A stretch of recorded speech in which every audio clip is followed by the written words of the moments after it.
الصلاة والسلام عليك يا رسول الله وعلى آلك وأصحابك يا حبيب الله.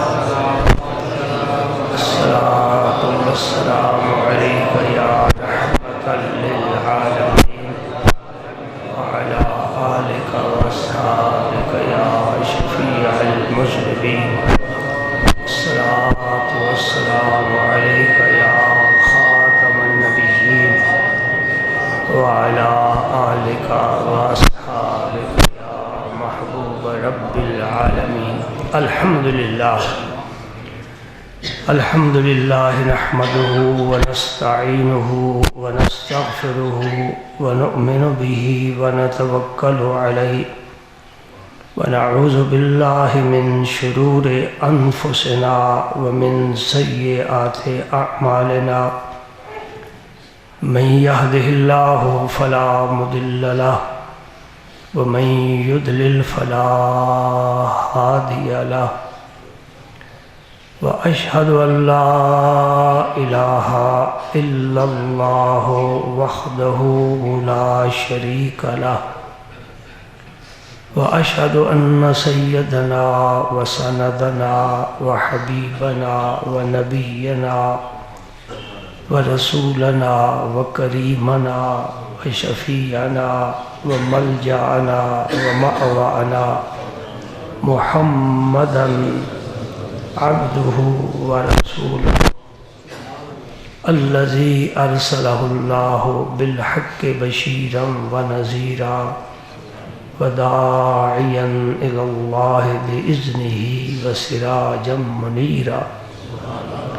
أشهد أنه صلى الله تعالى عليه وسلم بلغ الرسالة ونصح الأمة وكشف الغمة وجلى الظلمة وجاهد في سبيل الله وعبد ربه حتى أتاه اليقين.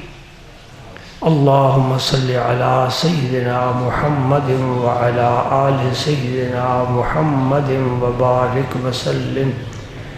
اللهم صل وسلم على رسولك الكريم وآله الطاهرين. رب اغفر وارحم وأنت خير الراحمين. أما بعد فأعوذ بالله من الشيطان الرجيم.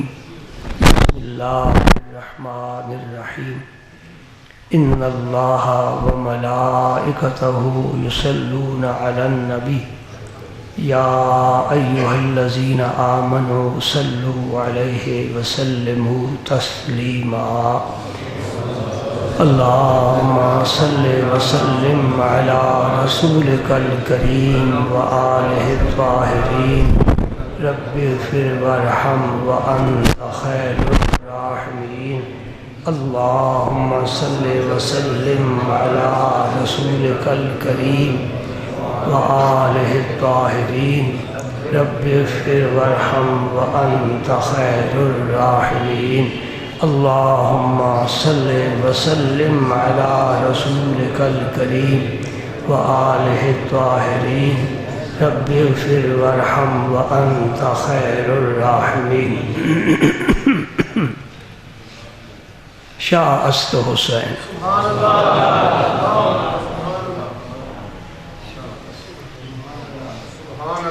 بادشاہ است حسین. دین است حسین. دین پناہ است حسین. سرداد نہ داد دست در دست یزید. سرداد نہ داد دست در دست یزید. حقہ کی بنائے لا الہ است حسین.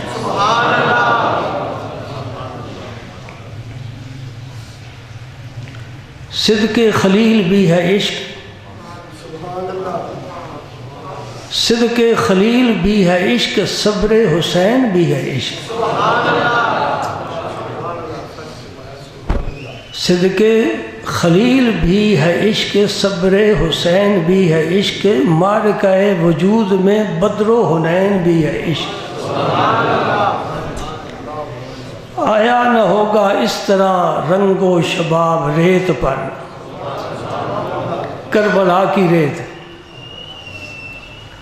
آیا نہ ہوگا اس طرح رنگ و شباب ریت پر، گلشن فاطمہ کے تھے سارے گلاب ریت پر، گلشن فاطمہ کے تھے سارے گلاب ریت پر، جانے بطول کے سوا کوئی کھلا نہ سکا، جانے بطول کے سوا کوئی نہیں کھلا سکا، قطرہ آب کے بغیر اتنے گلاب ریت پر، قطرہ آب کے بغیر اتنے گلاب ریت پر، لمس لب حسین کو لمس لب حسین کو، ترس حسین آپ کو میں جو کہوں تو بے ادب، ترس حسین آپ کو میں جو کہوں بے ادب، لمس لب حسین کو ترسا ہے آپ ریت پر،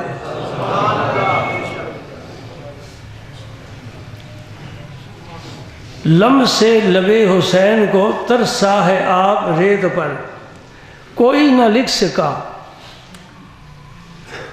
آل نبی کا کام تھا آل نبی کر گئے،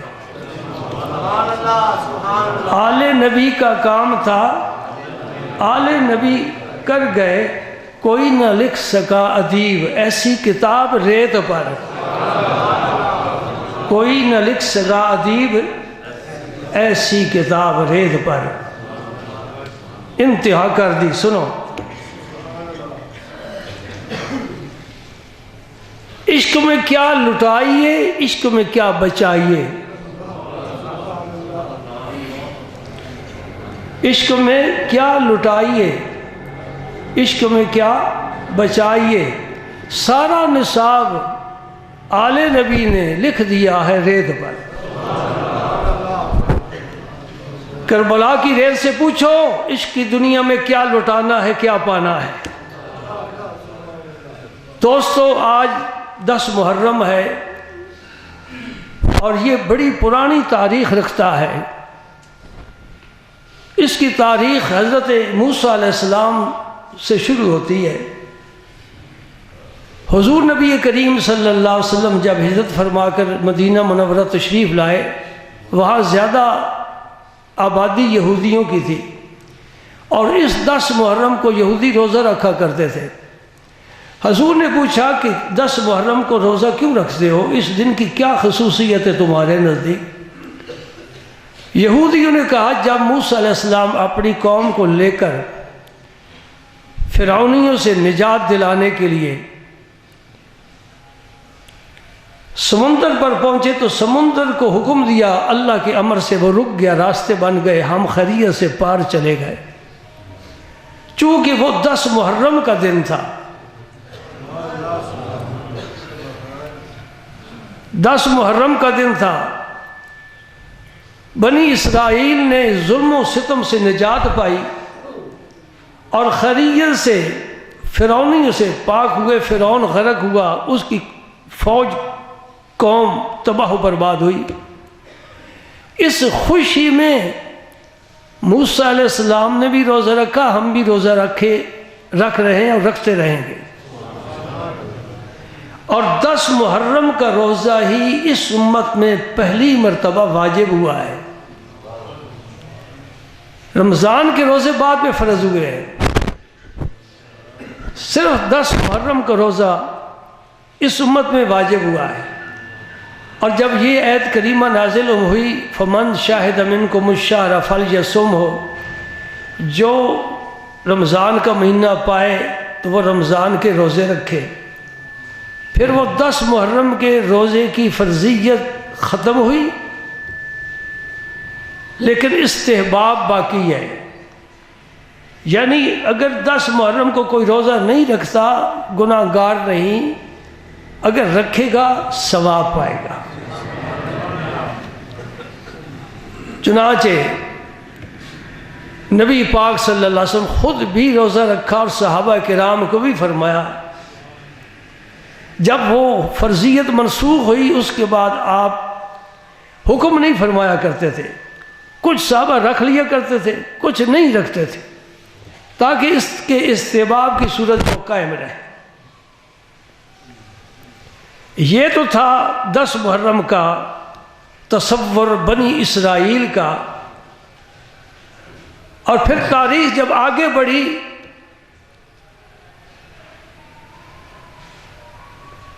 تو سن 62 ہجری میں جب یزید کی حکومت تھی،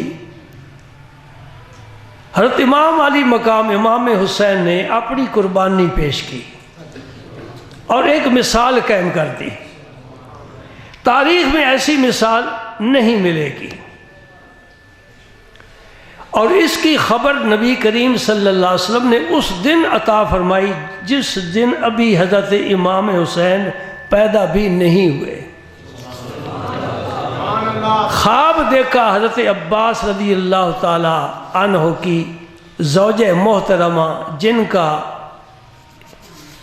جن کی کنیت ہے ام فضل، حضور کی چچی ہیں، اور حضرت عباس حضور کو بہت پیارے تھے، حضرت حمزہ بھی حضور کو بڑے پیارے تھے، دونوں چچا شیر تھے اور نبی پاک کے دست راز تھے، مددگار تھے، غلام تھے، نیاز مند تھے۔ حضرت عباس کو حضور نے اپنا باپ کہا ہے، یہ میرا باپ ہے، میرے باپ کی طرح ہے، جو اسے ناراض کرے گا مجھے ناراض کرے گا، عباس مجھ سے ہے، میں عباس سے ہوں۔ حضرت ام فضل نے خواب دیکھا، لیکن خواب ایسا نہیں تھا جس کو بیان کیا جائے۔ حضور کی خدمت میں حاضر ہوئیں، یا رسول اللہ میں نے خواب دیکھا ہے، لیکن وہ خواب میں بیان نہیں کر سکتی، مجھے بڑا بھیانک سا خواب محسوس ہوتا ہے۔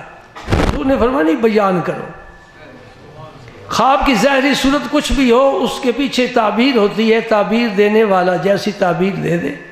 اس لیے حضور نے فرمایا اپنا خواب ہر ایک سے بیان نہ کرو، اگر اچھا خواب ہے تو اس سے بیان کرو جس سے تمہیں محبت ہے، یعنی عالم دین اور بزرگ پیر و مرشد، اس سے بیان کرو، ان سے ہی محبت کرنی چاہیے۔ اور اگر ایسا خواب ہو جسے ہم سمجھتے ہیں یہ خواب اچھا نہیں ہے، برا ہے، کسی سے بیان نہ کرو، پریشان ہونے کی ضرورت نہیں ہے۔ حضور نے فرمایا پہلو بدل لو، اعوذ باللہ پڑھو، شیطان تمہیں کوئی نقصان نہیں پہنچا سکتا۔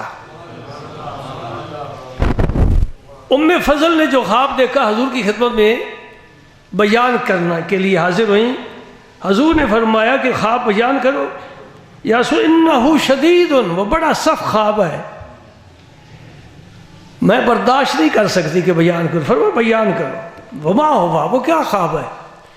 عرض کرتی ہیں یا رسول اللہ میں نے خواب میں دیکھا ہے کہ آپ کے جسم کا ٹکڑا کاٹ کر میری گود میں دیا گیا ہے،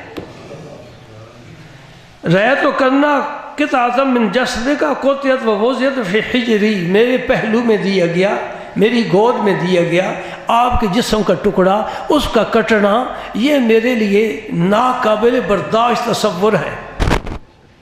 خواب کیسا تھا؟ حضور اس کی تعبیر کیا فرماتے ہیں؟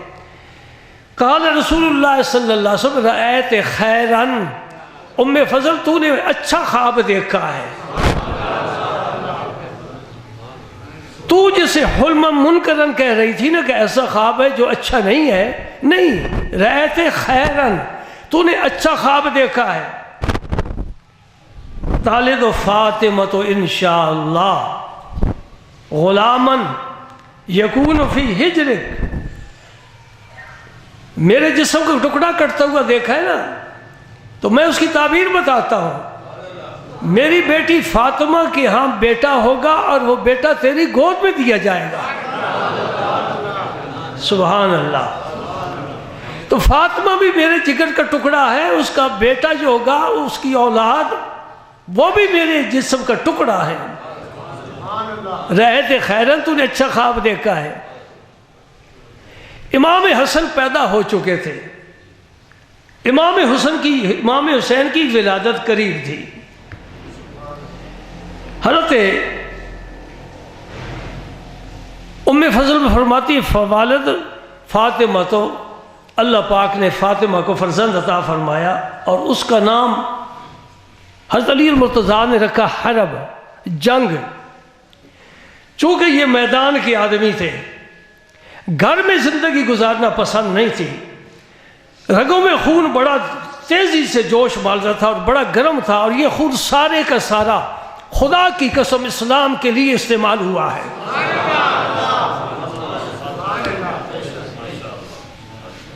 نبی پاک ہوں، آل نبی ہوں، صحابہ ہوں نبی کے، ان سب کے خون کا آخری قطرہ بھی اسلام کے لیے، دین کے لیے وقف ہے۔ سبحان اللہ۔ حضور تشریف لائے، فرمایا علی بیٹے کا نام کیا رکھا ہے؟ یا رسول اللہ ہم نے حرب نام رکھا ہے۔ فرمایا نہیں، حرب نہیں، حسین۔ پہلے بیٹے کا نام بھی حرب رکھا تھا، حضور نے وہ بدل کر حسن رکھا۔ اس بیٹے کا نام بھی حرب رکھا، جنگ۔ فرمایا نہیں، یہ حسین ہے۔ ام فضل فرماتی ہیں کہ وہ بیٹا میری گود میں سے تھا، خواب پورا ہو گیا۔ میں ایک دن اس بچے کو لے کر حضور کی خدمت میں حاضر ہوئی اور میں نے حضور کی گود میں دے دیا۔ وہ بچہ جو کل میدان کربلا میں اپنی قربانیاں پیش کرے گا، آج نبی اسے اپنی گود میں لے کر پیار فرما رہے ہیں۔ اور یوں سمجھو کہ اس قربانی کے لیے حضور آج سے ہی اپنے فرزند کو تیار فرما رہے ہیں۔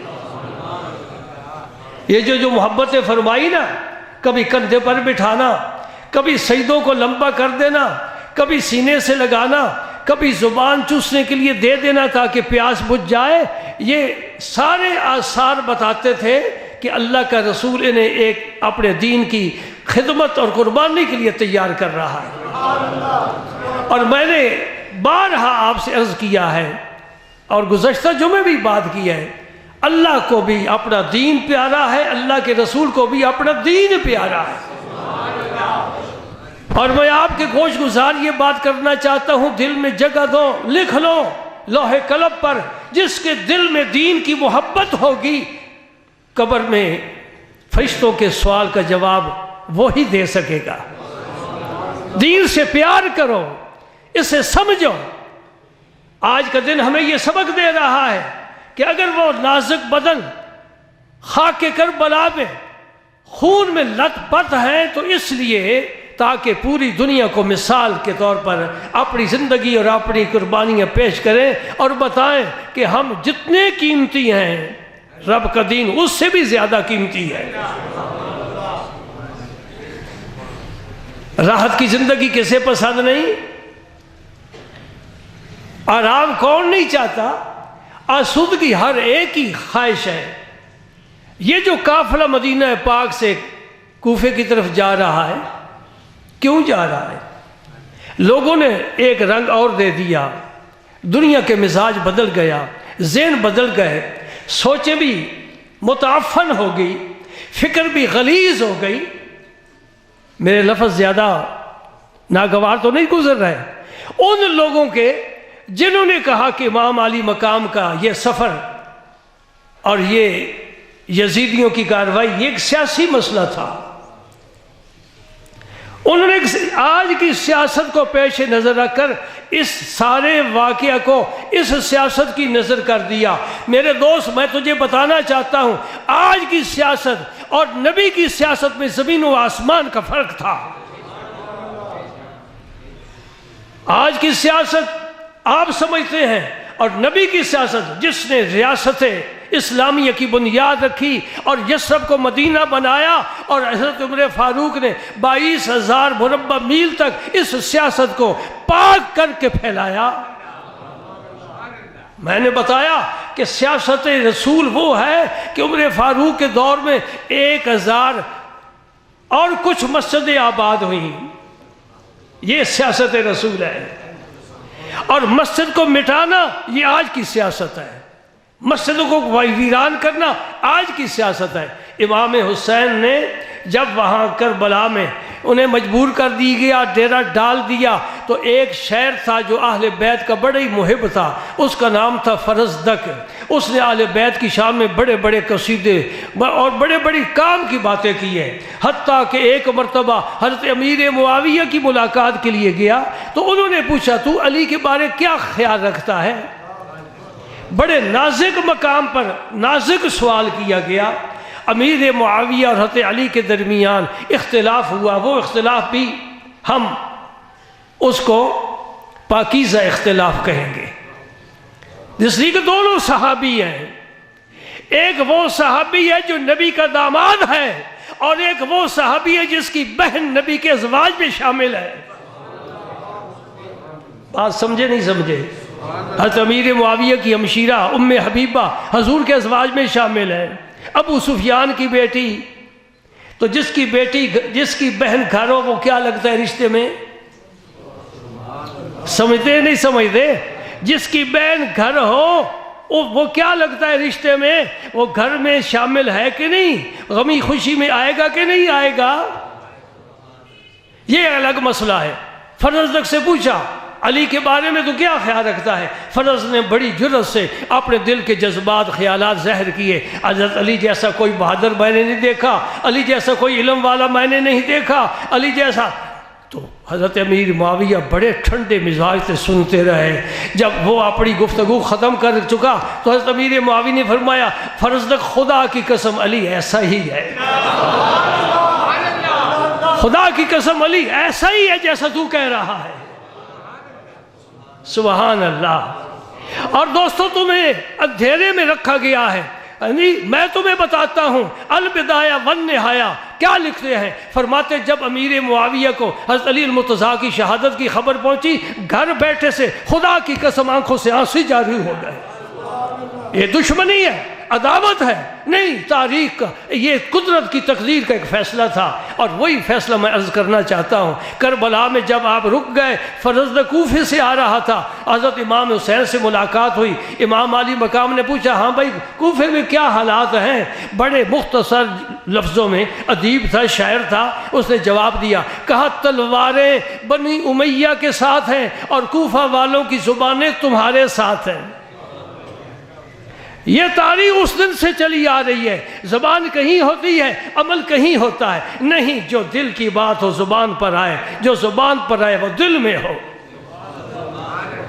اس لیے میری رائے یہ ہے کہ آپ واپس چلے جائیں، آپ کوفہ نہ جائیں۔ ابھی تک امام مسلم کی شہادت نہیں ہوئی، یہ فرزدق یہ خبر نہیں دے سکا، ورنہ شاید حالات کچھ اور ہو جاتے۔ حضرت امام حسین نے کیا فرمایا جواب میں؟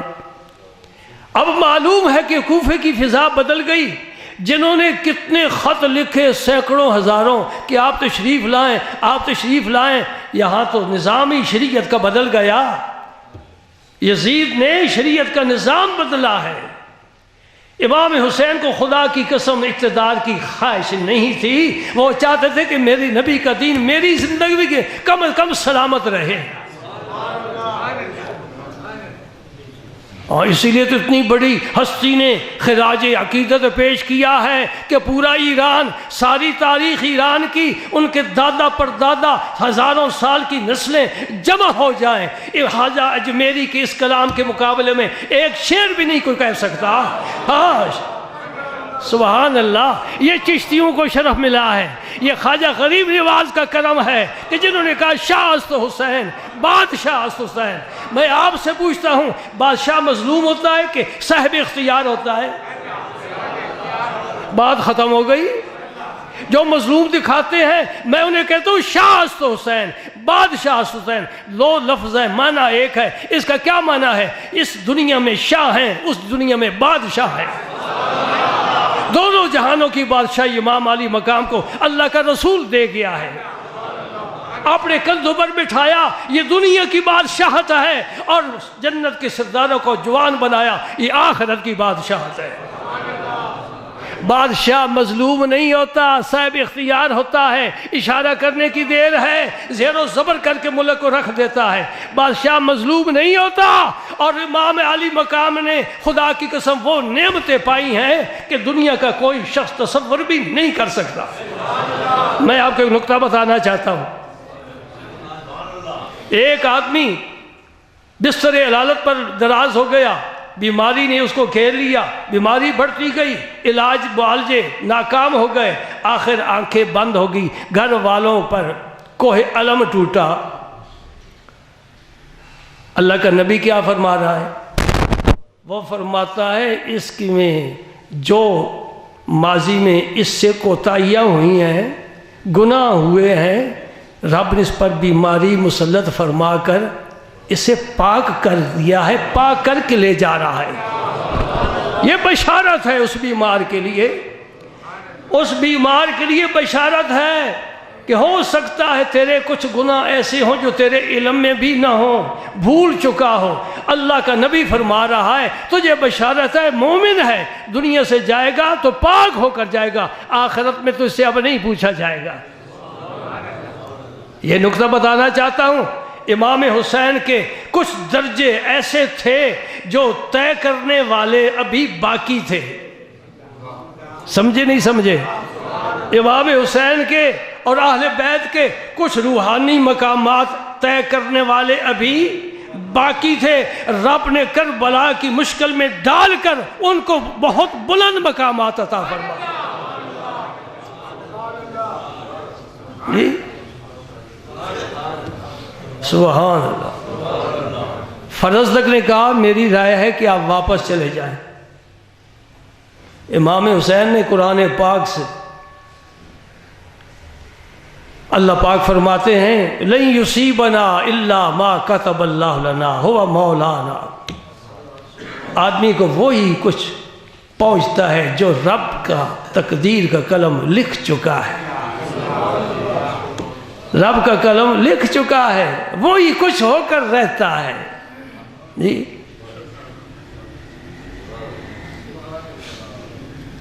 حدیث پاک مکمل اب ہوتی ہے۔ ام فضل فرماتی ہیں کہ میں نے جب حضور کی گود میں دیا تو پھر دوبارہ جو میں نے ادھر توجہ کی تو حضور کی مبارک آنکھوں سے بڑے بڑے قیمتی موتی گر رہے تھے۔ سبحان اللہ، قربان جائیے، دولت کونین قیمت نہیں ہے ایک آنسو کی، نبی کے ایک آنسو کی قیمت کائنات نہیں ہے، اللہ ہی بہتر جانتا ہے۔ میں بڑی حیران ہوئی، یا نبی اللہ بے ابی انت و امی، توجہ فرمانا، چچی چچا یہ سینئر ہوتے ہیں نا، عزت والے ہوتے ہیں، تو ام فضل عرض کرتی ہیں میرے ماں باپ آپ پر قربان ہوں، ہاں میرے ماں باپ آپ پر قربان ہوں۔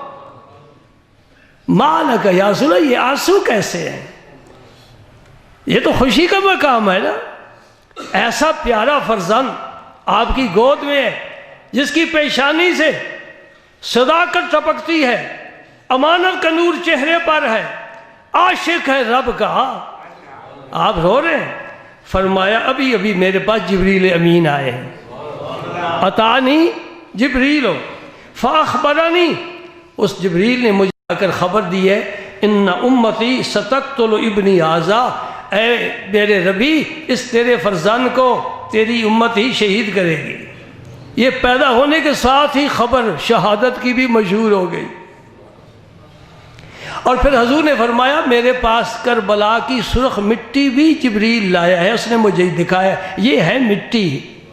اور دوستو جس حسین کی قدموں کی خاک جبریل اٹھا کر نبی کے پاس لے جائے، سمجھے نا،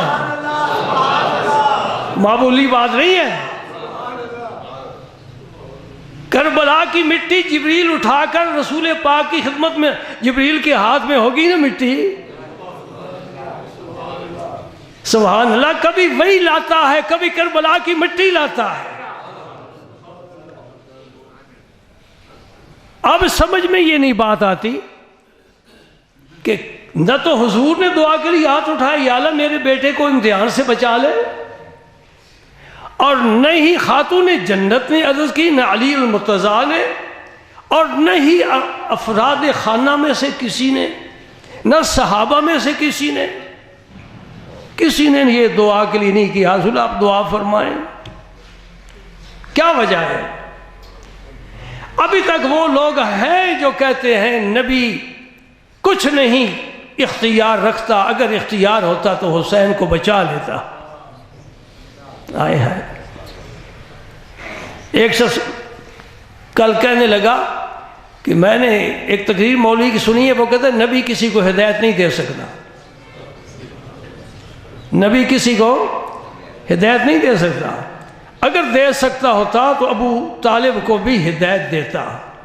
میں نے کہا سبحان اللہ کیسی منطق ہے، رب تو ہدایت دے سکتا ہے نا جی، رب ہدایت دے سکتا ہے نا، تو پھر امریکہ والے کو کیوں نہیں ہدایت دیتا؟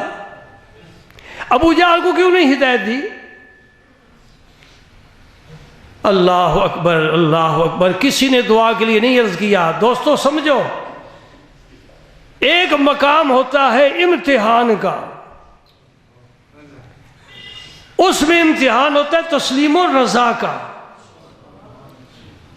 جب خواب دیکھا تھا حضرت ابراہیم خلیل اللہ نے، انہوں نے بھی تو نہیں دعا مانگی یا اللہ اس خواب کو واپس لے لے، میں نے 90 سال تک انتظار کیا، 90 سال کی عمر ہوگی بیٹا نہیں ملا، 90 سال کے بعد فرزند مجھے ملا ہے، اب یہ میرے بڑھاپے کا سہارا ہے، میری آنکھ کا نور ہے، میرے دل کا سرور ہے، یا اللہ اس کو میں ذبح کر دوں تو میں بڑھاپا کیسے گزاروں گا؟ میرا کل معاون دین کی خدمت کے لیے کون بنے گا؟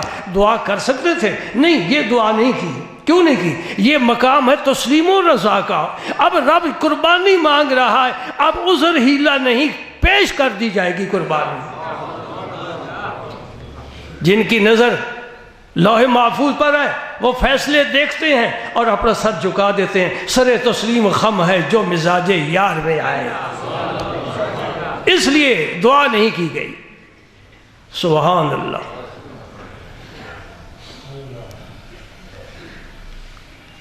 اللہم صلی وسلم علی رسولک الکریم۔ عبداللہ بن عباس فرماتے ہیں رضی اللہ عنہما، حضرت عباس کے صاحبزادے، میں نے نبی پاک صلی اللہ علیہ وسلم کو خواب میں دیکھا، دن کے وقت، دوپہر کے وقت، یہ قیلولہ کا وقت ہے، سنت ہے، صحابہ کیا کرتے تھے، حضور بھی قیلولہ فرمایا کرتے تاکہ سحری کو تہجد کے لیے اٹھنا آسان ہو جائے، نیند کا غلبہ کم ہو جائے۔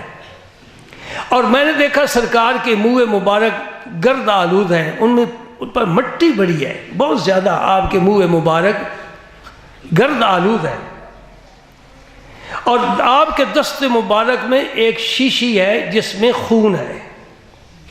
یہ حدیث پاک میں جو بیان کر رہا ہوں یہ بہقی شریف کی حدیث پاک ہے۔ عبداللہ بن عباس نے خواب میں حضور کی زیارت کی، حضور کے منہ مبارک پر مٹی ہے، خاک آلود ہے، اور ہاتھ مبارک میں شیشی ہے، اس میں خون ہے۔ میں نے عرض کیا یا رسول اللہ میرے ماں آپ پر قربان ہو۔ یہاں بھی وہی لفظ آتے ہیں بی ابی انت و امی، یہ لفظ عبداللہ تو حضور سے چھوٹے ہیں، ابو بکر صدیق حضور کے یار غار ہیں، وہ بھی جب حضور سے بات کرتے تھے یہی الفاظ استعمال کرتے تھے، میرے ماں باپ آپ پر قربان ہو۔ یہ محبت، یہ ادب، یہ نیاز مندی صحابہ سے سیکھنی چاہیے، دین صحابہ سے سیکھنا چاہیے۔ یا رسول اللہ یہ کیا ہے؟ فرمایا یہ حسین کا خون ہے اور اس کے ساتھیوں کا خون ہے۔ نبی پاک صلی اللہ علیہ وسلم لے کر آئے اور میں نے کربلا سے یہ خون اکٹھا کر کے شیشی میں ڈالا ہے۔ اللہ اکبر۔ دوستو فرعون بھی تھا، قارون بھی تھا، ابو جہل بھی تھا۔ موسیٰ علیہ السلام نے فرعون کی فرعونیت کو ختم کیا، ابراہیم علیہ السلام نے قارون کی سلطنت کے ٹکڑے ٹکڑے کر دیے، ایسا توحید کا جھنڈا گاڑا، اور نبی پاک نے ابو جہل کی ساری کوششوں کو اس طرح خاک میں ملایا، ابو جہل بدر کے کنویں میں مر کر گرا اور اس کا بیٹا اکرمہ حضور کے غلاموں میں شامل ہو گیا۔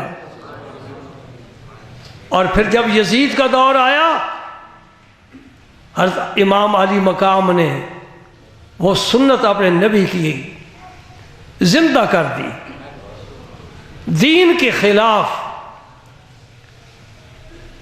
جو شخص بھی قدم اٹھائے، ایمان والوں کی ذمہ داری بنتی ہے کہ وہ حق کی آواز بلند کرے۔ مداہنت فی الدین یہ پسند نہیں ہے، یہ گناہ ہے۔ اگر اس موقع پر جب یزید نے بدعتیں شروع کی اور اس کی زندگی بڑی ہی بھیانک قسم کی ہولناک قسم کی زندگی ہے، پاکیزہ زندگی نہیں ہے، تو حضرت امام علی مقام کے لیے یہ ضروری تھا کہ وہ میدان میں نکلیں۔ اور الحمدللہ نبی پاک کی جو امیدیں تھیں ان پر امام علی مقام پورے اترے۔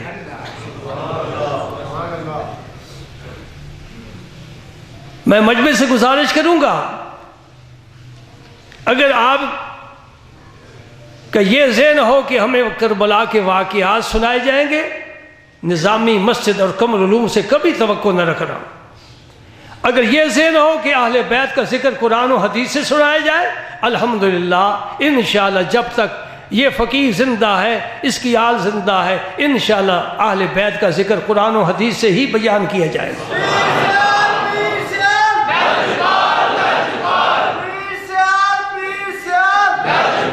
آخری بات ذہن نشین کر لیں، آخری بات، اللہ کے نبی پر قرآن اترا ہے، کسی کے مرثی نازل نہیں ہوئے۔ اللہ کے نبی پر کیا اترا ہے؟ قرآن اترا ہے، مرثی نازل نہیں ہوئے۔ اس لیے ہم مرثیوں کو پسند نہیں کرتے، ہمیں قرآن دیا گیا ہے، قرآن اور رب کے رسول کا فرمان۔ میں نے 2 حدیثیں پیش کی ہیں، لیکن آپ کے ذہنوں کو ذرا جلا بخشنے کے لیے 2 باتیں اور بھی سمجھ لیں۔ کربلا معلی میں جتنے افراد اہل بیت کے تھے جو ہماری عقیدت کا مرکز ہیں، ہماری آنکھوں کا نور ہے، جن پر ہمیں اعتماد ہے دیانت کے لحاظ سے، وہ سارے ہی کام آ گئے۔ سمجھے نہیں سمجھے؟ بات کو ذرا سمجھنے کی کوشش کرنا۔ سارے ہی بخاک و خون غلطی دن، چہ خوش رسم بنا کر دند بخاک و خون غلطی دن، خدا رحمت کند این عاشقان پاک تینت را۔ سبحان اللہ، سبحان اللہ۔ کون بچا اہل بیت میں سے؟ حضرت زین العابدین رضی اللہ تعالی عنہ۔ ایک عظیم واقعہ رونما ہوا، اب ہمیں اس واقعے کے متعلق معلومات چاہیے۔ وہ معلومات کون فراہم کر کے دے گا؟ حضور زین العابدین سے کوئی روایت نہیں ہے، کربلا کے واقعات کی کوئی روایت حضور زین العابدین سے نہیں ہے۔ اب یہ خبریں دینے والے یزیدی ہو سکتے ہیں، کیونکہ یزید کا ہی لشکر تھا۔ بات میری ذہن میں بیٹھ رہی ہے نا؟ سمجھ رہے نا؟ تمام افراد اہل بیت کے، باقی یہ ازواج پاک بیبیاں ہیں، ان سے کوئی روایت نہیں ہے، کسی کتاب میں روایت نہیں ہے۔ یہ جو واقعات تمہارے سامنے بیان کیے جاتے ہیں اور رونے رلانے کی صورت بیان کی پیدا کی جاتی ہے، یہ واقعات کہاں سے آئے؟ کیا یزیدیوں کے ظلم و ستم کو دیکھ کر پھر بھی ان پر ہم اعتماد کریں گے کہ جو کچھ بیان کر رہے ہیں یہ صحیح بیان کر رہے ہیں؟ ہمیشہ روایت کی دار و مدار راوی پر ہوتی ہے۔ کہتے ہیں یہ حدیث صحیح ہے، یہ ضعیف ہے، یہ راوی کی وجہ سے ہے۔ لہٰذا سچی بات کیا ہے؟ حضور نے فرمایا حسین شہید ہو گئے، سچی بات یہ کہ امام حسین شہید ہوئے۔ اللہ اللہ خیر صلی اللہ۔ اب شہادت پر ماتم کرے کوئی تو اسے ماتم کرے، اور جو یہ سمجھے کہ فاطمہ کا باغ اجڑ گیا، اسے تو ماتم کرنا چاہیے۔ اور جو یہ سمجھے فاطمہ کی آل کو جنتی جوانوں کا میرے نبی نے سردار بنایا ہے، وہ امتحان میں تھا، امتحان میں فرسٹ پوزیشن لے کر کامیاب ہوا ہے۔ جی امتحان دیا ہے، کاغذ قلم کے بغیر، خون ناب سے، اور کاغذ کون سا؟ کربلا کی تتی ریت، اس پر اپنے خون سے تحریر لکھ کر چھوڑی ہے کہ میں نبی کے کندھوں پر سوار ہونے والا اس کا آج حق ادا کر رہا ہوں۔ جی فاطمہ کا باغ اجڑ گیا کہ سدا بہار بن گیا، سدا بہار بن گیا۔ اس لیے ہم ہائے حسین کبھی نہیں کہیں گے، کہیں گے تو کیا کہیں گے؟ واہ حسین۔ آپ بھی کہہ دیں واہ حسین، واہ حسین، واہ حسین۔ سبحان اللہ، تو نے حد کر دی ہے۔ ایسی مثال دنیا میں کوئی نہیں پیش کر سکا جو آپ نے پیش کی ہے۔ پیاسے رہ کر، بھوکے رہ کر، تلواروں کے سائے میں، ہاں میرے نبی نے فرمایا، اس کتاب میں حدیث موجود ہے کہ جنت تلوار کے سائے کے نیچے ہے، جنت ماں کے قدموں کے نیچے ہے، جنت تلواروں کے سائے کے نیچے ہے۔ جنہوں نے تلواروں کے سائے کے نیچے سجدے کر کے دکھائے ہیں اور رات کو خیموں میں قرآن پڑھ کر سنایا ہے، جنہوں نے صبر کر کے دکھایا ہے، نہ ماتم ہے، نہ پریشانی ہے، نہ گھبراہٹ ہے، نہ جزا فضا ہے، نہ بے صبری ہے، اور نہ گلا شکوہ ہے۔ ہاں اللہ تیری تقدیر غالب تھی، ہم حاضر ہیں۔ اللہ پاک فرماتے وَلَنَبْلُوَنَّكُمْ بِشَيْءٍ مِّنَ الْخَوْفِ وَالْجُوعِ وَنَقْصٍ مِّنَ الْأَمْوَالِ وَالْأَنفُسِ وَالثَّمَرَاتِ، میں تمہیں آزماؤں گا، کبھی جانیں تمہاری لے کر تمہارے گھروں میں موت واقع ہو جائے گی، کوئی ایکسیڈنٹ ہو جائے گا، کسی کو خدا نہ خواستہ ایسی بیماری لگ گئی جس کا کوئی علاج نہیں، میں تمہیں آزماؤں گا، کبھی پھلوں کی وجہ سے آزماؤں گا، باغ پھل دینا چھوڑ دیں گے، کبھی خوف مسلط کر کے آزماؤں گا، دشمن ہمارے اوپر حملہ کرنے والا ہے، ہمارے پاس طاقت نہیں، یہ بھی گھبراہٹ ہے، کبھی بھوک کی وجہ سے فقر فاقہ، بے روزگاری، کاروبار ٹھپ، میں آزماؤں گا۔ وَلَنَبْلُوَنَّكُمْ بِشَيْءٍ مِّنَ الْخَوْفِ وَالْجُوعِ وَنَقْصٍ مِّنَ الْأَمْوَالِ وَالْأَنفُسِ وَالثَّمَرَاتِ وَبَشِّرِ الصَّابِرِينَ۔ میرے نبی بشارت لے کر نکلو، اور جو صبر والا ملے اسے بشارت سنا دو۔ بشر الصابرین، ایسے حالات میں صبر کرنا، صبر تبھی ہوگا نا مشکل پیش آئے۔ دسترخوان پر تو صبر نہیں ہوتا، بچہ گود میں لے کر تو صبر نہیں ہوتا، اب تو شکر کا وقت ہے۔ وبشر الصابرین، وہ کون ہیں؟ الذین اذا اصابتهم مصیبہ، جب انہیں مصیبت پہنچتی ہے قالوا انا للہ وانا الیہ راجعون اولئک علیہم صلوات من ربہم ورحمہ، یہ وہ لوگ ہیں جن پر اللہ کی رحمتیں برستی ہیں۔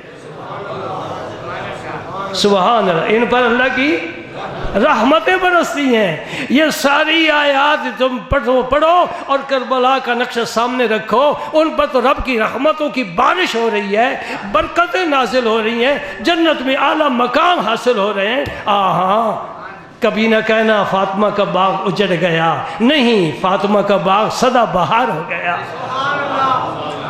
وہ نعمتیں انہوں نے پائی ہیں جو کسی کو نہیں مل سکی، کوئی سوچ بھی نہیں سکتا۔ ہمارے لیے کیا ہے جی؟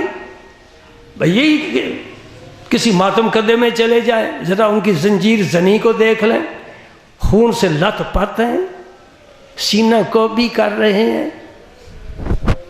جس سینے میں صحابہ کا بغض ہو اس کو کوٹنا ہی چاہیے۔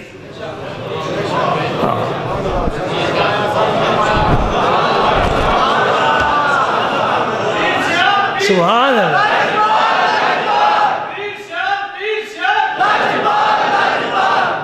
اللہ اکبر۔ ابو ہریرہ رضی اللہ تعالیٰ عنہ صحابہ صفہ کے سردار ہیں، نبی کے یار ہیں، چادر اتار کر امام حسین کے قدموں کو صاف کر رہے ہیں. فرماتے ہیں ابو ہریرہ کیا کر رہے ہو؟ تم بزرگ ہو، بڑے ہو. فرمانے لگے جو تمہارا مقام ہے میں سمجھتا ہوں لوگوں کو پتہ چل جائے تم لوگوں کے کندھوں سے نیچے ہی نہ اتر سکو. صحابی رسول اہل بیت کے بارے میں کیا فرما رہا ہے؟ امام حسین کی قدر کر رہا ہے کہ نہیں کر رہا؟ ہاں؟ حضرت ابو بکر صدیق کا دور خلافت ہے، اور جب اقتدار میں کوئی آتا ہے تو پتہ ہے نا پھر کیسا نشہ چڑھتا ہے. لیکن آج چڑھتے ہیں، اس وقت نہیں چڑھتے تھے، وہ خدمت سمجھتے تھے. علی المرتضیٰ ساتھ ہے، دونوں مسجد شریف سے نماز پڑھ کر باہر تشریف لائے. علی مرتضیٰ کس کے ساتھ؟ ابو بکر کے ساتھ. نمازیں پڑھی ابو بکر صدیق کے پیچھے کہ نہ پڑھی؟ عمر فاروق کے دور خلافت میں عمر کے پیچھے نمازیں پڑھی. عثمان غنی کے دور میں علی المرتضیٰ نے ان کے پیچھے نمازیں پڑھی. علی امام منست و منم غلام علی، ہزار جان گرامی فدائے نام علی. ہم علی کے غلام ہیں اور وہ بھی غلامی کا دعویٰ کرتے ہو، پھر جو علی کا امام بن کر کھڑا ہے اس کی بھی غلامی کا دم بھرو. اور سامنے امام حسین کھیل رہے تھے. یہ حضرت ابو بکر کے بیٹے تو نہیں ہے نا، اپنے بیٹے کو اٹھایا جاتا ہے. ابو بکر صدیق تو بڑے صحابہ کے بھی بڑے صحابی ہیں. حضرت علی ساتھ ہیں. جناب صدیق اکبر نے حضرت حسین کو اٹھا کر اپنے سینے سے لگا لیا اور مسکرا کر فرمایا اے علی یہ تیرے مشابہ نہیں، یہ تو میرے رسول کے مشابہ ہے. اس ابو بکر کا بغض سینے میں اگر رکھے تو پھر مارے مکے. اور اگر سنیوں کو کبھی موقع دے دینا سینہ پیش کرے لطف آ جائے. ہاں جی، کہتے ہیں ہم سارا دن ماتم کرتے ہیں ہمارے تو کچھ بھی نہیں ہوا. ہم کہتے ہیں سینہ بھی تیرا، ہاتھ بھی تیرا، سینہ تیرا ہو مکہ سنی کا ہو. کوئی ہڈی بچ جائے تو پھر پتہ چلے گا. اللہ اکبر اللہ اکبر. جناب عمر فاروق کا دور خلافت ہے. دوستو وقت نہیں اجازت دے رہا، میں تو کچھ بھی نہیں بیان کر سکا، وقت بھی. عمر فاروق کا دور خلافت ہے. آپ نے وظائف مقرر کیے بدری صحابہ کے، یہ سب کے سردار ہیں بدری صحابہ، ان کے مقرر کیے. اور اتنا ہی وظیفہ حضرت اسامہ کا مقرر کیا. یہ حضرت زید کے فرزند ہیں. حضور نے ان کو بھی اور امام حسن کو بھی دونوں کو اپنی گود میں بٹھا کر دعا مانگی، اے اللہ میں ان دونوں سے پیار کرتا ہوں، تو بھی ان سے پیار کر. ایک غلام کا فرزند ہے، ایک اپنا بیٹا ہے، نواسا ہے، دونوں کو یہ ایک جیسی دعا ہو رہی ہے. یہ نبی کا کرم ہے. یہ لوگ لجپال ہوتے ہیں. اے اللہ میں ان سے پیار کرتا ہوں، تو بھی ان سے پیار کر. تو حضرت اسامہ کا وظیفہ بدری صحابہ کے برابر رکھا. حالانکہ اسامہ بچے تھے، بدر میں کیسے جا سکتے تھے؟ تو بڑے صحابہ کے برابر میرٹ ہوتا ہے نا. عمر فاروق نے کوئی نہیں میرٹ دیکھا. اور حضرت عبداللہ جو اپنا بیٹا تھا حضرت عمر فاروق کا، اس کا وظیفہ تھوڑا رکھا. حالانکہ وہ حضور کے صحابہ کی صف میں پہلی صف میں بیٹھنے والے تھے، تو انہیں حق تو پہنچتا تھا نا. عرض کرنے لگے ابا جی میں عمر میں بھی بڑا ہوں، صحبت میں بھی بڑا ہوں، یہ اسامہ عمر میں بھی چھوٹا ہے، صحبت میں بھی چھوٹا ہے، میں فلاں غزوے میں بھی شریک ہوا ہوں، یہ تلوار نہیں اٹھا سکتا، وظیفہ اس کا زیادہ کیوں رکھا ہے، میرا تھوڑا کیوں رکھا ہے؟ ہاں عمر فاروق تیری عظمت کو سلام. سبحان اللہ. فضا ہو مدینہ پاک کی، مسجد نبوی ہو، رحمتوں کا گھر ہو، عمر فاروق بیٹھا وہاں انصاف کا ترازو رکھ کر تول رہا ہو. اپنے بیٹے کی آنکھوں میں آنکھیں ڈال کر عمر فاروق فرماتے ہیں بیٹا مجھے بتا تو صحیح، یہ تجھ سے میرے نبی کو زیادہ پسند تھا، اس کا باپ تیرے باپ سے نبی کو زیادہ پسند تھا. سبحان اللہ. اور جب امام حسن اور امام حسین آئے، حضرت عمر فاروق نے انہیں اس سے بھی زیادہ خدمت میں وظیفہ پیش کیا.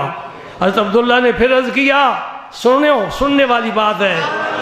حضرت عبداللہ نے پھر سوال اٹھایا، ابا جی انہیں تو بہت زیادہ آپ نے دے دیا، میں خلیفہ وقت کا بیٹا ہوں، یہ بچے ہیں، میں بڑا ہوں۔ حضرت عمر فاروق نے فرمایا اے عبداللہ تیری ماں ان کی ماں جیسی ہے، تیرا باپ ان کے باپ جیسا ہے، تیرا نانا ان کے نانے جیسا ہے، تیرا ماموں ان کے ماموں جیسا ہے، تیری نانی ان کی نانی جیسی ہے نہیں۔ سبحان اللہ، ان کے اہل بیت کے ساتھ کیا نسبت تمہیں ہو سکتی ہے؟ یہ خبر چلتی چلتی حضرت علی المرتضیٰ تک پہنچ گئی۔ حضرت علی المرتضیٰ نے فرمایا حضرت عمر میں نے رسول پاک سے سنا ہے، نبی پاک نے فرمایا عمر جنت میں چراغ ہوگا، چراغ، اور علی نے کہا ہے یہ عمر جنت میں چراغ ہوگا۔ یہ خبر پھر جب عمر فاروق کو پہنچی، عمر فاروق اٹھے اور حضرت علی کے مرتضیٰ کے گھر تشریف لے گئے، ملاقات ہوئی، فرمایا تم نے یہ حضور سے سنا ہے عمر و سراج و اہل الجنہ، جنتیوں کے لیے عمر یہ چراغ کا کام دے گا، روشنی کا کام؟ فرمایا ہاں میں نے سنا ہے۔ فرمایا لکھ کر دو، مجھے تحریر بنا کر دو، میں اس کو قبر میں اپنے ساتھ لے جاؤں گا، قیامت کو اللہ کے رسول کو دکھاؤں گا۔ بھائی ان میں وہ تو شیر و شکر تھے، ان میں سے بال نہیں گزر سکتا، ہوا نہیں گزر سکتی، تم نے کیوں تفریق ڈال دی؟ وہ دونوں اہل بیت بھی نبی کے، ازواج بھی نبی کے، صحابہ بھی نبی کے، یار بھی نبی کے، خلیفہ بھی نبی کے، اور نبی اللہ کا۔ سبحان اللہ۔ میں اہل سنت والجماعت کے ہر جوان کو، ہر بوڑھے کو، ہر بچے کو، عورت مرد کو مبارک دیتا ہوں، اللہ پاک نے تجھے ایسا عقیدہ عطا فرمایا ہے۔ اللہ وحدہ لا شریک، اللہ وحدہ لا شریک، محمد خاتم النبیین۔ سبحان اللہ، مرزائی الگ ہو گئے، محمد خاتم النبیین، مرزائی سنی الگ ہو گئے۔ ابو بکر سارے صحابہ سے افضل، خلفائے راشدین حق، شیعہ الگ ہو گئے، خلفائے راشدین حق، چار یار حق ہے نا، کوئی فرق نہیں۔ نبی نے خود ترتیب بنائی ہے، نبی کے پیچھے آ رہے ہیں اللہ۔ علی پہلے آ جاتے، ابو بکر صدیق تو 2.5 سال کے بعد دنیا سے چلے گئے، عمر فاروق بھی چلے گئے، عثمان بھی چلے گئے، تو ان تینوں کو تو خلافت کا موقع ہی نہ ملا۔ رب نے ترتیب رکھی، جو عمر میں رکھی وہی خلافت میں رکھی۔ علی کی عمر زیادہ ہوگی، یہ بعد میں رہیں گے، اپنے وقت پر خلیفہ ہوں گے۔ اللہ اکبر، ہاں سمجھ رہے یار؟ ہر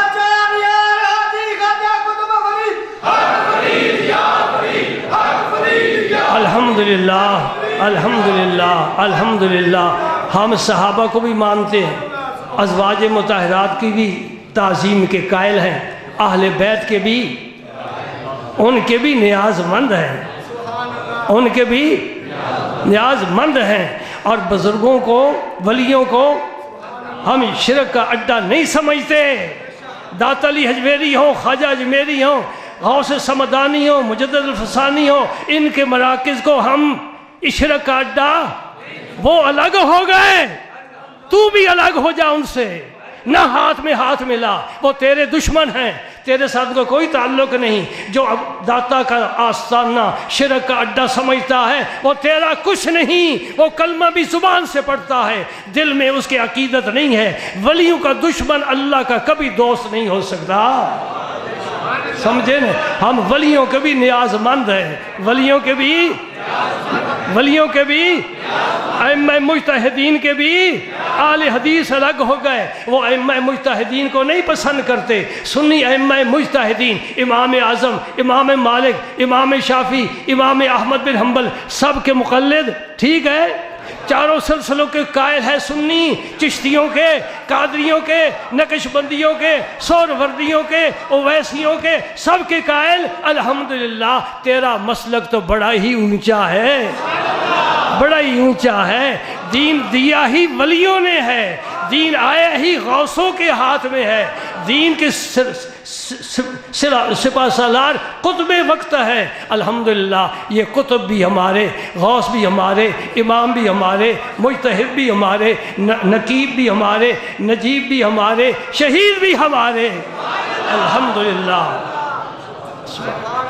تلوار چلتی ہے نا، تلوار شہید کے بدن پر، میرے رسول نے فرمایا اتنی تکلیف ہوتی ہے جتنی چیونٹی کاٹتی ہے۔ قیامت کے دن وہ شہید اللہ کی جناب میں آئے گا، حدیث میں آتا ہے قیامت کے دن شہید اللہ کی جناب میں حاضر ہوگا اور اس کا خون ابھی تک جاری ہے، ابھی تک جاری ہے۔ حضور فرماتے اس کے خون کا رنگ زعفرانی رنگ ہوگا اور اس خون سے کستوری کی خوشبو آئے گی۔ کچھ پایا کہ لٹایا؟ بتاؤ نا، کچھ پایا کہ لٹایا؟ شہید کو غسل نہیں دیا جاتا، فرمایا ہتھیار اتار لو، زرہ اتار لو، جو لباس ہے خون آلود لباس ہے، زخموں سے کٹا ہوا ہے، زخموں سے کٹا ہوا ہے، جگہ جگہ سے پھٹا ہوا ہے، اسی طرح اس کو جنت کی کیاری کے حوالے کر دو۔ قیامت کے دن آئے گا، شہید زندہ ہے، شہید زندہ ہے۔ قرآن کہتا ہے جو شہید کی زندگی کا قائل نہیں، مومن ہی نہیں، شہید حضرت سیدنا امیر حمزہ کا مزار 47 سال کے بعد کھودا گیا، اس لیے کہ حضرت امیر معاویہ نے نہر کھودنے کا پروگرام بنایا، سروے کیا گیا، شہدائے احد کے مزارات آئے، اعلان عام ہو گیا کہ جن جن کے بزرگوں کے مزار ہیں وہ انہیں منتقل کریں۔ حالانکہ مرنے کے بعد، دفن ہونے کے بعد قبر کھولنے کی اجازت نہیں ہے، جو امانت کے طور پر دفن کرتے ہیں اس کی کوئی اصل نہیں ہے، جو زمین کے سپرد ہو گیا وہ اللہ کے حوالے ہو گیا، وہ کوئی امانت نہیں ہے۔ تو 47 سال کے بعد حضرت سیدنا امیر حمزہ کا مزار مبارک کھولا گیا، کدال ماری مٹی ہٹانے کے لیے، توجہ ہے، کدال امیر حمزہ کے قدم پر لگ گئی، کدال امیر حمزہ کے قدم پر لگ گئی، 47 سال کے بعد خون فوارہ مار کر نکلا، ہائے ہائے، خون فوارہ مار کے نکلا، زندہ ہے، زندہ ہے۔ اگر شہید زندہ ہے تو اللہ کا نبی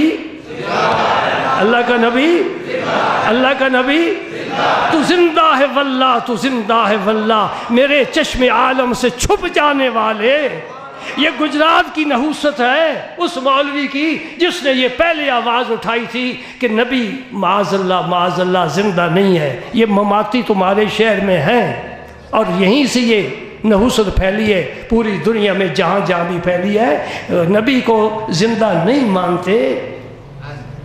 بھائی جڑ تو زمین میں ہوتی ہے، شاخیں اوپر ہوتی ہیں، اس کے پورے پتے لگتے ہیں،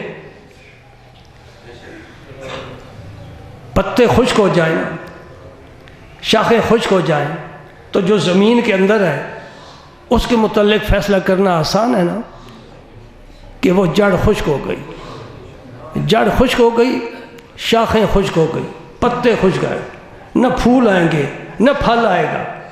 اور اگر جڑ زمین کے اندر سلامت ہے، زندہ ہے، شاخیں بھی زندہ ہیں، پتے بھی زندہ ہیں، درخت بھی زندہ ہے۔ اوپر دیکھ، نیچے کی خبر ملے گی، جسے دیکھ سکتا ہے اس کو دیکھ کر، نہیں دیکھ سکتا اس کو سمجھنے کی کوشش کر، عالم مشاہدہ کو دیکھ، عالم غیب کی خبر ملے گی۔ نبی پاک عالم غیب میں ہیں، زندہ ہیں کہ نہیں ہیں، تیری زبان پر کلمہ ہے کہ نہیں ہے، تیرے پاس قرآن ہے کہ نہیں ہے، تیرے اندر ایمان ہے کہ نہیں ہے، یا سمجھ لے نبی زندہ ہے۔ یہ سب شاخیں ہیں، آج بھی اس امت میں ولی ہیں، آج بھی اس امت میں امام ہیں، آج بھی اس امت میں امام ہیں، نقیب ہیں، نجیب ہیں، غوث ہیں، کتب ہیں، یہ سب کیا ہیں؟ حاجی بھی ہیں، نمازی بھی ہیں، مجاہد بھی ہیں، غازی بھی ہیں۔ یہ کیا ہے؟ اس درخت کی شاخیں ہیں، اس کے پتے ہیں۔ تیرا نبی زندہ ہے، نبی کا دین زندہ ہے، نبی کا نام زندہ ہے، نبی کا پیغام زندہ ہے۔ قیامت آئے گی تو میرے نبی کا ہی کلمہ ہوگا۔ امام مہدی آئیں گے، عیسیٰ علیہ السلام آئیں گے اور پوری زمین پر عدل و انصاف ہوگا، عدل و انصاف، ظلم نام کی کوئی چیز نہیں ہوگی۔ عیسیٰ علیہ السلام 40 سال یہاں گزاریں گے، 40 سال شادی کریں گے، اولاد ہوگی، عیسائیت مٹ جائے گی، صلیب ٹوٹ جائے گی، خنزیروں کو ختم کر دیا جائے گا۔ آج کس کا کلمہ پڑھیں گے؟ اور بنی اسرائیل کا پیغمبر ہے عیسیٰ روح اللہ کلمہ جس کا تھا، وہ آیا، صاحب انجیل آیا۔ انجیل کہاں ہے؟ گئی انجیل، یہ تمہاری شریعت گئی شریعت، تمہارا خیال گیا خیال، اب میرے نبی کا خیال ہے۔ یہ ایک مسئلہ سمجھاؤ، صدیق اکبر سے افضل، صدیق اکبر سے افضل نبی کا صحابی کوئی ہے؟ امام، ہاں، نبی کا صحابی صدیق سے افضل عیسیٰ علیہ السلام ہے۔ یہ حضور کے صحابی ہیں، حضور سے ملاقات ہوئی ہے، بالمشافہ ملاقات ہوئی ہے، صحابیت سے مشرف ہیں۔ اس امت کا سب سے بڑا ولی عیسیٰ علیہ السلام ہے۔ سبحان اللہ۔ میرے نبی نے فرمایا، ہاں، عیسیٰ علیہ السلام اگر میری قبر انور پر آئیں اور مجھے پکاریں، عیسیٰ علیہ السلام میری قبر انور پر آئیں، مجھے پکاریں، میں ان کی پکار کا جواب دوں گا۔ سبحان اللہ۔ اللہ تعالیٰ اہل بیت کرام پر، خصوصاً شہداء احد پر اپنی رحمتوں کی بارش نازل فرمائے۔ اللہ تعالیٰ ان کے نقش قدم پر امت کو چلنے کی توفیق عطا فرمائے۔ مشکل آ جائے صبر کرے، دین کی خدمت کرے، دین کے لیے اپنی قربانیاں دے دے۔ ان اللہ اشتری من المؤمنین انفسهم واموالهم بان لهم الجنہ۔ دوستو، نہ جان ہماری نہ مال ہمارے، کماتے ہم ہیں، جمع ہم کرتے ہیں، ہم اس کے مالک نہیں۔ رب فرماتا ہے اس کے بدلے میں تمہیں جنت دیتا ہوں، جانیں مجھے دے دو، جنت دیتا ہوں، مال مجھے دے دو۔ اب مال تیرا نہیں، جان تیری نہیں، تو اللہ سے جنت کا سودا کر چکا ہے۔ اگر جنت لینا چاہتا ہے، جان کے وقت جان دے، مال کے وقت مال قربان کر۔ سودا ہو گیا نا۔ اب دو چیزوں پر تو قبضہ نہیں نا، کہ پیسے بھی لے لیے اور جو چیز خریدی وہ بھی اٹھا کر چلا گیا، ایسا تو نہیں ہو سکتا۔ جنت رب نے دے دی ہے ایمان والوں کو۔ فرمایا میں جنت کا ضامن، میرا نبی ضامن، جنت تمہاری، تمہارے مال، تمہاری جانیں میری۔ یہ قربانیاں قیامت تک انشاءاللہ پیش ہوتی رہیں گی۔ اور ایک حدیث سن لو اور پھر میں اجازت چاہوں گا۔ میرے رسول پاک صلی اللہ علیہ وسلم نے فرمایا، دو آنکھیں کبھی عذاب میں نہیں جائیں گی دوزخ میں۔ کون کون سی؟ ایک وہ آنکھ جس سے اللہ کے خوف سے آنسو نکلا، اللہ سے ڈر کر آنسو نکلا۔ ایک وہ آنکھ، دوسری وہ آنکھ جس نے مسلمانوں کی حفاظت کے لیے رات کو جاگ کر پہرا دیا۔ جی، وہ آنکھ دوزخ میں نہیں جائے گی۔ آپ کا کیا خیال ہے جو تمہاری ہماری حفاظت کرنے والے ہیں؟ بتائیے نا، ہم اپنے گھروں میں بڑے مزے سے کھانے کھا کر آرام کرتے ہیں، اور وہ بارڈر پر پوری رات جاگ کر حفاظت کے لیے پہرا دیتے ہیں جی۔ اور دشمن کی اگر کوئی گولی، کوئی راکٹ ان پر آ کر گرے، اور وہ پھر کیا فیصلہ کریں گے جی؟ نہیں، ذرا اونچی آواز سے کہو نا۔ ابھی بار والوں نے نہیں کہا۔ اور جو تیری میری حفاظت کے لیے، ملک کی حفاظت کے لیے، اسلامی سلطنت کی حفاظت کے لیے، تیرے دین کی حفاظت کے لیے اپنے گھروں سے سینکڑوں میل دور جا کر ساری رات پہرا دیتے ہیں، اگر وہ مارے جائیں وہ شہید ہیں کہ نہیں؟ اگر نہیں ہے تو اپنے بچے لے کر تو بارڈر پر چلا جا،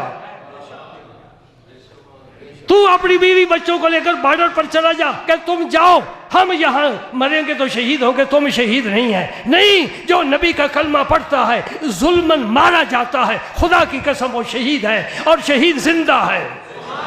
ہمارا ہر فوجی جو شہید ہو رہا ہے وہ زندہ ہے۔ یہ بڑی ہی ناشکری کی بات ہے اور بڑی حماقت کی بات ہے، اور بڑی ہی یہ جہالت کی بات ہے کہ ہماری جانوں کی حفاظت کریں، ہمارے مال کی حفاظت کریں، ہماری ملک کی حفاظت کریں، ہماری حدوں کی حفاظت کریں، اور وہ مارے جائیں ہم کہ وہ شہید نہیں ہے۔ تیرا ابا شہید ہے؟ کہہ دو نا، شہید ہیں ہمارے فوجی، شہید ہیں۔ خدا کی قسم ان کی مٹی مل جائے قدموں کی، ہم اپنی آنکھ کا سرما بنائیں۔ ان کا ہم پریشان ہیں، ان آرمی کے لوگوں کا، سپاہیوں کا، افسروں کا ہم پریشان ہیں۔ خطرے میں جا کر کسی فوجی سے پوچھو نا، افسر سے پوچھو، بتاؤ جی کیا حالات ہے، کہتے جی ادھر گولا گردا ہے، ادھر گولا گردا ہے، اور پیچھے سے لائن کٹ جاتی ہے، ہمارے پاس کھانے پینے کا کوئی سامان بھی نہیں ہوتا، اور پیچھے والوں کو ہماری کوئی خبر بھی نہیں ہوتی، ہمیں ان کی کوئی خبر نہیں ہوتی۔ گھر والوں کی خبر کہاں سے آئے؟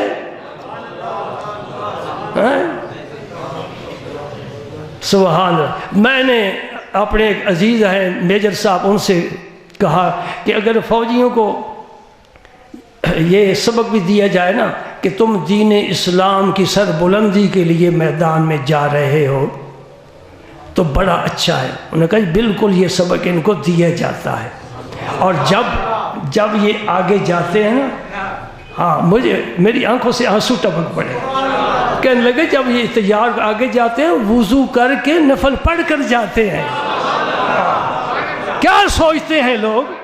وضو کر کے نفل پڑھ کے یہ آگے جاتے ہیں۔ اب کوئی پتہ نہیں کہ زندہ واپس آئیں گے کہ نہیں آتے، اس لیے یہ فقیر بڑے مجمع میں یہ بات کر رہا ہے کہ جو ہماری حفاظت کرتے ہیں اللہ ان پر اپنی رحمتیں نازل فرمائے، ان کی حفاظت فرمائے، ان کی مدد فرمائے دشمن کے مقابلے میں، دشمن کو اللہ پاک ہمیشہ کے لیے خائب و خاسر فرمائے۔ اے اللہ تو مسلمانوں کی حفاظت فرما، اے اللہ دین اسلام کی حفاظت فرما، اے اللہ مسلمانوں کی حدوں کی حفاظت فرما، اے اللہ مسلمان جہاں جہاں ہیں ان کی جان، مال، ایمان، عزت، آبرو سب کی حفاظت فرما، اور دین اسلام کا جھنڈا بلند فرما۔ وآخر دعوانا ان الحمدللہ رب العالمین۔